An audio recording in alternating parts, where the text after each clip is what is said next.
গত ২১শে জুলাই ২০২৬ সকাল ১০টা থেকে বিকাল ৪টা পর্যন্ত লালবাগ ট্রাফিক কোতোয়ালি ট্রাফিক জোনে শব্দ দূষণ রোধে একটি বিশেষ অভিযান পরিচালিত হয়।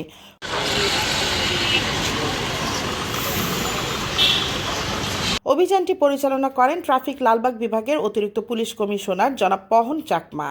এ সময় উপস্থিত ছিলেন সহকারী পুলিশ কমিশনার জনাব A K M. Manjurul Alam, traffic inspector জনাব বিদ্যুৎ কুমার, ট্রাফিক ইন্সপেক্টর জনাব আবদুল্লাহ ইবনে জুয়েল, সার্জেন্ট টিসিআই এবং সঙ্গীয় ফোর্স।